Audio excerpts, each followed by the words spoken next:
कक्षा 7 विषय हिंदी। बच्चों, आज हम चैप्टर नंबर 2 तब याद तुम्हारी आती है जो काव्य है, इस काव्य को आज हम पढ़ेंगे। बच्चों, इस काव्य का शीर्षक देखकर पढ़कर आपको प्रश्न होता होगा कि किसकी याद आती है, कब याद आती है। तो बच्चों, इस काव्य के शीर्षक के बारे में हम जानेंगे। प्रकृति की बात की गई है इस काव्य में। कवि जब भी प्रकृति के सुंदर तत्वों को देखते हैं तब तब इस प्रकृति की रचना करने वाले ईश्वर की याद कवि को आती है, और इसीलिए कवि ने इसका शीर्षक दिया है तब याद तुम्हारी आती है। कब? तो कि जब भी प्रकृति के सुंदर तत्वों को कवि देखते हैं तब इस प्रकृति की रचना करने वाले ईश्वर को याद करते हैं। तो हमारे इस काव्य के कवि का नाम क्या है? राम नरेश त्रिपाठी। राम नरेश त्रिपाठी का जन्म उत्तर प्रदेश में सुल्तानपुर जिले के कोयरीपुर गांव में हुआ था। यह एक सुंदर उपन्यासकार, नाट्यकार और आलोचक भी थे। तो बच्चों, इस काव्य में उन्होंने सुबह के खुशनुमा वातावरण की बात की गई है कि सुबह का वातावरण देखने लायक होता है। बच्चों, आप में से कितने बच्चों ने सुबह का वातावरण देखा है? बताओ, आपकी सुबह कितने बजे होती है? 9 बजे। बच्चों, सुबह में 5 बजे उठकर जब आप देखते हो तो सुबह का वातावरण बहुत खुशनुमा होता है, सुंदर होता है। सुबह के शांत वातावरण में पक्षियों की जो आवाज़ होती है, चिड़िया की जो चहचहाती हुई आवाज़ है, वह आवाज़ सुंदर हमें सुनने में अच्छी लगती है। तो यही सब बात कवि ने इस काव्य में की गई है कि जब जब कवि ऐसे प्रकृति के सुंदर नज़ारे को देखते हैं तब तक कवि को ईश्वर की याद आती है। वर्षा ऋतु का मौसम, बारिश के मौसम में भी तो कि जो वातावरण होता है वह वातावरण भी देखने लायक होता है। तो बच्चों, आओ इस काव्य को हम पढ़ें।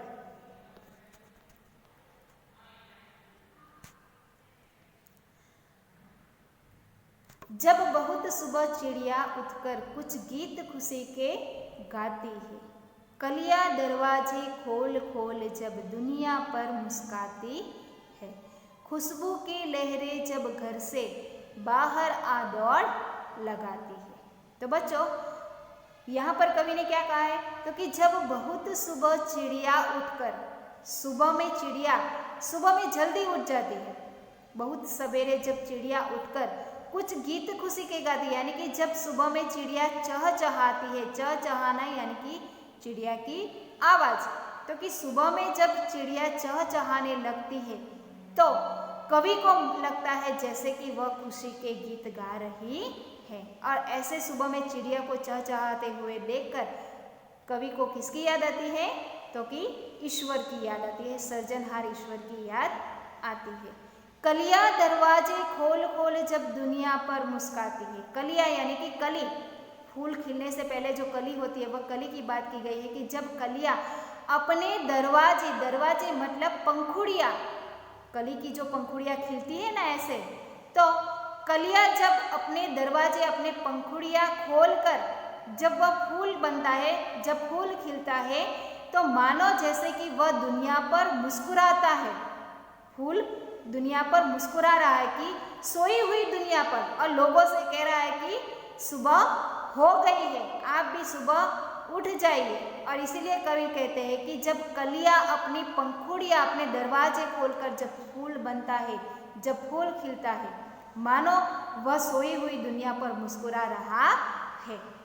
खुशबू की लहरें जब घर से बाहर आ दौड़ लगाती है, जब फूल खिलता है तो फूल में से खुशबू, फूलों की जो महक होती है, फूलों की जो खुशबू होती है तो कि हवा में, चारों ओर हवा में फैलने लगती है, बाहर आ दौड़ लगाती है, यानी कि फूल में से खुशबू हवा में फैलने लगती है। यानी कि यह सब जो वातावरण, जो प्रकृति में बदलाव होता है, सुबह होते ही जो प्रकृति में बदलाव होता है, इस बदलाव को देखकर कवि को किसकी याद आती है? ईश्वर की याद आती है। तो यहाँ पर भी यही बात की गई है, हे जग के सृजनहार प्रभु तब याद तुम्हारी आती है। कवि कहते हैं कि हे जग के, जग यानी कि विश्व, दुनिया, जगत, इस विश्व के सृजनहार यानी कि विश्व की सृजन करने वाले, इस सृष्टि को बनाने वाले, हे प्रभु, हे ईश्वर, मुझे तुम्हारी याद आती है। जब जब मैं इस प्रकृति को देखता हूँ तब तब मुझे तुम्हारी याद आती है। तो कवि ने क्या कहा है, तो कि सुबह होते ही जो वातावरण में बदलाव होता है, यानी कि अंधेरा जो है धीरे धीरे दूर होने लगता है, तारे जो है आसमान में छिप जाते हैं, सुबह में प्रकृति देखने लायक होती है, सूर्योदय की लालिमा चारों ओर छा जाती है, पक्षी चहचहाने लगते हैं, कलियां जो है खिलने लगती है।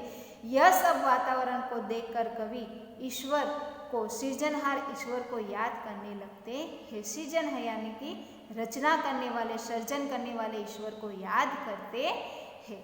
आगे देखो बच्चों, जब छम छम बूंदें गिरती है, बिजली चमचम कर जाती है, मैदानों में, बनबागों में जब हरियाली लहराती है। जब बारिश के दिनों में भी सुबह देखने लायक होती है। बारिश के बाद का जो वातावरण होता है वह वातावरण भी बहुत खुशनुमा होता है।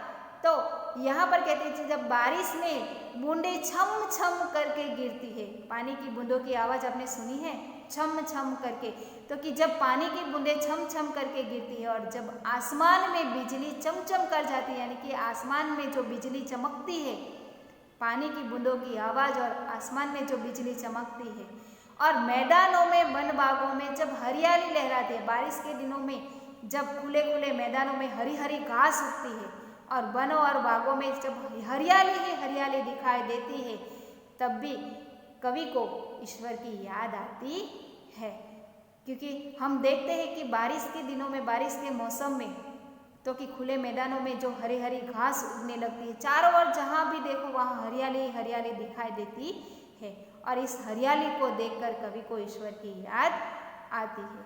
आगे देखो बच्चों, जब ठंडी ठंडी हवा कहीं से मस्ती धोकर लाती है, हे जग के सृजनहार प्रभु, तब याद तुम्हारी आती है। जब बारिश के दिनों में, बारिश के बाद जो हवा बहती है, जो ठंडी ठंडी हवा बहती है, मानो कवि को ऐसा लगता है कि वह ठंडी ठंडी हवा कहीं से अपने साथ ढेर सारी मस्ती लेकर आई है। मस्ती धोकर, धोकर यानी उठाकर, धोकर लाना यानी कि बोझ उठाकर लाना, यानी कि ठंडी ठंडी हवा अपने साथ ढेर सारी मस्ती, ढेर सारी खुशियाँ लेकर आई है। और इस ठंडी हवा को देखकर, ठंडी हवा को महसूस कर कवि को ईश्वर की याद आती है। इसलिए कवि कहते हैं कि हे जग के सृजनहार प्रभु, तब याद तुम्हारी आती है। कहने का मतलब कि इस काव्य में कवि कहना चाहते हैं कि जब भी मैं ऐसे प्रकृति के सुंदर तत्वों को देखता हूँ, जब भी मैं ऐसी सुंदर प्रकृति को पहचानता हूँ, उसे देखता हूँ, तब मुझे तुम्हारी याद आती है, यानी कि सृष्टि की रचना करने वाले ईश्वर की याद आती है कि कवि ने इस सुंदर सृष्टि के रूपों को बनाया है। और इसीलिए कवि कहते हैं कि तब तब मुझे तुम्हारी याद आती है। तो बच्चों, आज ने हमने इस काव्य में जो बात की गई है, कवि ने जो बात कही है, यह बात हमने समझी। अब हम दूसरे वीडियो द्वारा इस काव्य को ध्यान से सुनेंगे। Good bye.